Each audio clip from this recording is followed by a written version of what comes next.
बिस्मिल्लाहिर्रहमानिर्रहीम अस्सलाम वालेकुम फ्रेंड्स। उम्मीद है आप खैरियत से होंगे। आप देख रहे हैं फाइनेंस एक्सपर्ट। अगर आप सैलरी पर्सन हैं, एक छोटी सी गलती आपको हज़ारों रुपए का जो है वो हर साल नुकसान दे सकती है।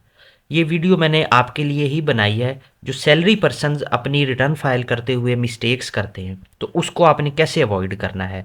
This video is for private and government employees, teachers, bankers, doctors, engineers, every salary person in Pakistan. तो चलें स्टार्ट करते हैं, ज़रा ध्यान से देखिएगा।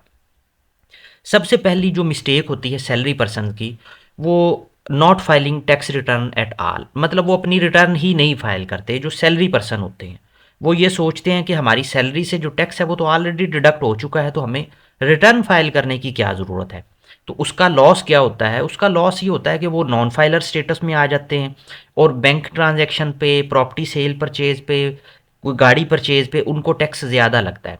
मतलब ये है कि सैलरी पे तो टैक्स काट ही रहा होता है, वो उसका भी बेनिफिट नहीं लेते कि वो अपनी रिटर्न फाइल करें और उसका बेनिफिट लें और अपने आप को फाइलर स्टेटस में रखें।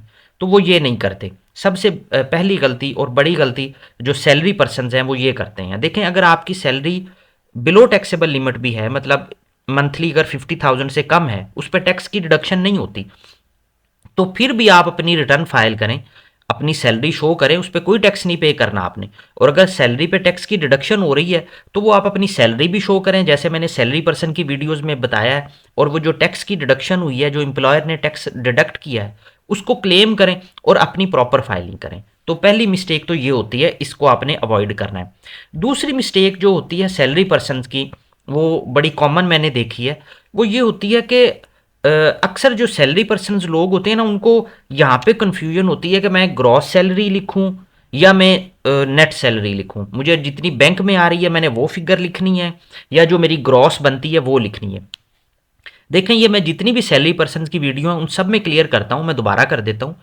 हमेशा सैलरी जो है ना वो आपने ग्रॉस लेनी होती है, with incentives, with bonus, with perks, allowances जो आपको मिल रहे हैं ना, सब मिला के। जैसे अगर एक गवर्नमेंट एम्प्लॉय की हम सैलरी देखें ना, सैलरी उनकी जो स्लिप होती है, तो बेसिक सैलरी अगर उनकी है 45,000 फॉर एग्जांपल, तो वो सारे अलाउंसेस मिला के, मेडिकल, रेजिडेंस और पता नहीं क्या कुछ, कोई 15 किस्म के उनके अलाउंसेस होते हैं।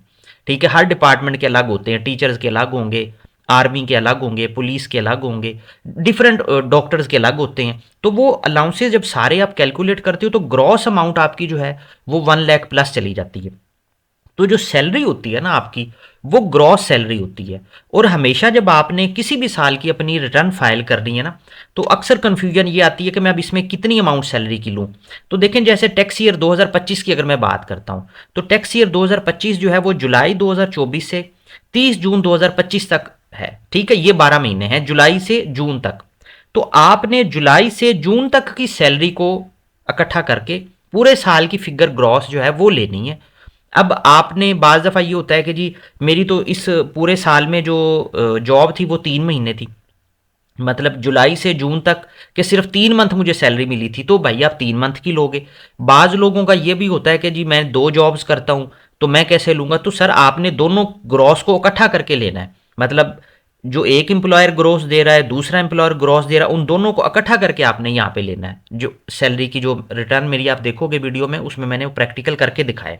ठीक है, तो आपने हमेशा ग्रॉस सैलरी लेनी है।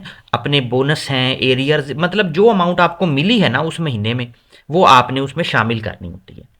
थर्ड मिस्टेक जो होती है, ignoring with holding tax adjustments. जो सैलरी पर्सन है ना, वो विद होल्डिंग टैक्स की जो एडजस्टमेंट्स हैं उसको ज़्यादा कंसीडर नहीं करते। वो जस्ट अपनी सैलरी डालते हैं, सैलरी का टैक्स डालते हैं, और क्या करते हैं उसको मतलब सबमिट कर देते हैं। देखिए, फाइल तो सबमिट हो जाती है आपकी, ये मैं अपनी वीडियो में, सैलरी पर्सन की वीडियो में भी बताता हूँ, जो रिटर्न फाइलिंग की वीडियो है। लेकिन आप कोशिश किया करें, अपनी बैंक में चेक करें, वहाँ पे अगर कोई टैक्स कटा है तो वो क्लेम करें। आपने कोई गाड़ी का टोकन टैक्स पे किया है तो उसमें जो इनकम टैक्स है वो क्लेम करें। मोबाइल फ़ोन पे, इंटरनेट पे जो आप टैक्स पे कर रहे होते हो, ये आप अपने उससे सिम प्रोवाइडर जो नेटवर्क होता है वहाँ से अपने एप्लीकेशन से सर्टिफिकेट ले सकते हो। इंटरनेट जो आपको प्रोवाइड कर रहा है वो भी आपको सर्टिफिकेट पूरे साल का दे देता है कि जी इनकम टैक्स कितना था। तो ये टैक्सेस आप क्लेम किया करें। उससे ये होता है कि ये बेशक आपकी सैलरी पे टैक्स तो कट चुका होता है, एक तो ये होगा कि ये आपका रिफंडेबल बन जाएगा, गवर्नमेंट आपको वापस करती है या नहीं करती, लेकिन एटलीस्ट आपके उसके गवर्नमेंट के रिकॉर्ड में आपका रिफंडेबल तो आ जाएगा ना, तो ये फ्यूचर में भी हमें काम आ सकता है। और दूसरा ये होगा कि अगर आपके एम्प्लॉयर ने आपका टैक्स कुछ कम काटा होगा ना, तो ये जो विद होल्डिंग टैक्स होगा, ये वहाँ पे आपका जो पेएबल आपकी डिमांड बनेगी कि जी अब ये जमा करवाएं क्योंकि एम्प्लॉयर ने कम काटा है, तो वो उसको ख़त्म कर देगा। मतलब ये कि आपको एक्स्ट्रा टैक्स नहीं पे करना पड़ेगा, टैक्स तो आपने पहले ही दे दिया होता है। तो आपने विद होल्डिंग टैक्स की जो एडजस्टमेंट होती है ना, वो आपने उसको लाजमी कंसीडर करना है। मैंने विद होल्डिंग टैक्स एडजस्टमेंट्स के ऊपर, एडजस्टेबल टैक्सेस पे एक छोटी सी वीडियो अपलोड भी की है, वो भी आप चेक कर सकते हो। तो जो एडजस्टेबल टैक्सेस हैं आपके, वो आपने लाजमी क्लेम करने हैं, उनको आपने नहीं छोड़ना। फोर्थ मिस्टेक जो सैलरी पर्सन करते हैं, जो मैंने देखा है, वो ये कि अपनी स्किपिंग वेल्थ स्टेटमेंट्स, वो वेल्थ स्टेटमेंट्स को जो है ना, वो मतलब स्किप कर देते हैं जल्दी में, उसको ज़्यादा वो वेटेज नहीं देते। देखिए जो वेल्थ स्टेटमेंट है, उसमें आप अपना cash in hand, bank balance, assets जो भी आपके पास है, बाइक है, कार है, प्लॉट है, वो आपने लाजमी डिक्लेयर करने होते हैं। मैंने अक्सर ये चीज़ें नोट की हैं। या आप किसी मतलब सस्ते से जगह से अपनी रिटर्न फाइल करवा लेते हो, उनको नहीं इन चीज़ों का पता होता, तो आपकी वाइट मनी कम हो जाती है। अब आप अपनी रिटर्न फाइल करवा लेते हो, उसमें टोटल वेल्थ आपने बना ली 5 लाख रुपए, और अगले साल आप 60 लाख रुपए की प्रॉपर्टी परचेज करके बैठ जाते हो। फिर आपको समझ नहीं आती कि वेल्थ रिकनसाइल नहीं हो रही, तो फिर वो सारी हमें रिवीजनें करनी पड़ती है पीछे से। तो इसलिए जब आप वेल्थ बनाओ, तो ये मैं अपनी वेल्थ स्टेटमेंट की, रिटर्न फाइलिंग की जो वीडियोस मैं अपलोड करता हूँ, आप देखेंगे चैनल पे, बिजनेस पर्सन की, सैलरी पर्सन की, फ्रीलांसर्स की, हर जगह पे मैंने बताया है कि अगर एक्चुअल में आपके पास फर्ज किया 20 लाख है ना, तो वेल्थ आप कम से कम 25 से 30 लाख की बनाओ। ठीक है, मतलब ये आपने अपनी जो एक्चुअल वैल्यू है उससे 5, 7, 10 लाख ज़्यादा ही बनानी है, ताकि फ्यूचर में आपको प्रॉब्लम ना हो। आपने कोई भी एसेट बाय करना है, गाड़ी लेनी है, बाइक लेनी है, प्लॉट लेना है, ठीक है, किसी को गिफ्ट देना है, तो आप उसको जस्टिफाई कर सको। अब सैलरी इनकम आपको आ रही है, वो तो टोटली आपकी वाइट है, टैक्स भी डिडक्शन हो रही है उसकी। तो अगर आप उसको वेल्थ स्टेटमेंट में नहीं लेके जाओगे, तो इट मीन्स कि आपकी वाइट मनी नहीं बन रही। जो वेल्थ स्टेटमेंट होती है वही आपकी वाइट मनी होती है। आप उसको ही अपनी, आप नेट वर्थ कहते हो, अक्सर आप एम्बेसी में जाते हो तो वो आपकी नेट वर्थ क्या है, तो वो नेट वर्थ आपकी वेल्थ स्टेटमेंट ही होती है।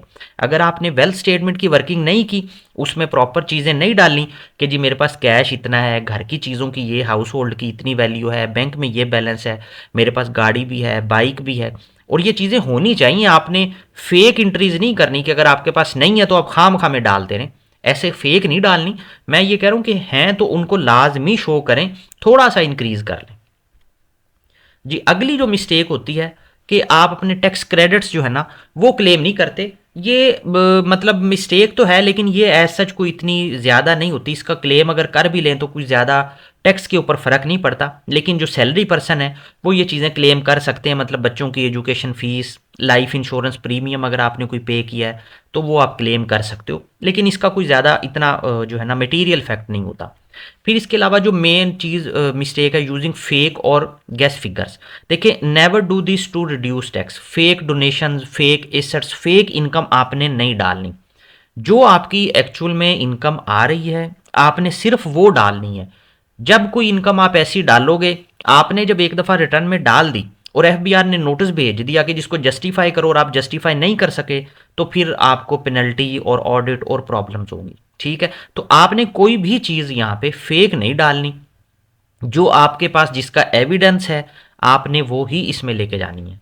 इसके अलावा जो एक अक्सर मिस्टेक मैंने चेक की है, वो ये है कि not submitting after saving. Many people save return but forget to submit. अक्सर लोग ये करते हैं कि रिटर्न की वर्किंग करके उसको रख लेते हैं, वो आपके जो है ना वो ड्राफ्ट में पड़ी होती है फाइल, इतने में पड़ी हो, तो वो समझते हैं कि ये सबमिट हो गई, वो कंप्लीटेड टास्क में आती नहीं है आपके पास। ठीक है, तो होता क्या है, जब ड्यू डेट गुजर जाती है उनका स्टेटस इनएक्टिव हो जाता है। अब उन्होंने सारी वर्किंग भी की होती है, सब कुछ किया होता है, ठीक है, उसके बावजूद उनका स्टेटस इनएक्टिव हो जाता है, और उसके बाद 1000 का चालान पे करके भी उनका स्टेटस लेट फाइलर होता है। तो ये मेक श्योर करें कि जो आपकी फाइल है ना, वो जब आप उस पर वर्किंग कर रहे होते हो, तो वो जो आईआरएस का हमारा पोर्टल होता है फाइलिंग का, उसमें ड्राफ्ट में पड़ी होती है। जब आपकी वो फाइल सबमिट होगी तो वो ड्राफ्ट से निकल जाएगी, वो ड्राफ्ट में नज़र नहीं आएगी आपको, वो फिर कंप्लीटेड टास्क में चली जाती है। तो कंप्लीटेड टास्क में डिक्लेरेशन में आपको नज़र आ जाती है। ठीक है, वहाँ से आप डाउनलोड करके भी देख सकते हो। कंप्लीटेड टास्क में आपको सबमिशन जो है ना वो नज़र आ जाएगी डिक्लेरेशन में। तो वहाँ पे आपने कंफर्म करना है लाजमी। ये ना हो कि आपकी फ़ाइल ड्राफ्ट में पड़ी रहे और बाद में आपको पता लगे ये तो सबमिट ही नहीं हुई। तो ऐसा नहीं करना। ये मेजर मिस्टेक्स थी जो सैलरी पर्सन अक्सर मैं वीडियोस में मैं बताता हूँ, और मेरे पास जो क्लाइंट्स आते हैं, जो कमेंट्स आते हैं, उनसे मुझे पता लगता है। ये सैलरी पर्सन के लिए स्पेशल मैंने वीडियो अपलोड की थी मिस्टेक्स पे।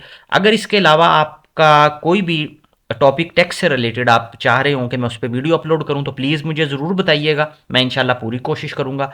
अगर वीडियो अच्छी लगे तो इसको लाइक शेयर ज़रूर कीजिएगा। अपना बहुत ज़्यादा ख्याल रखिएगा। Thank you. अल्लाह हाफिज़।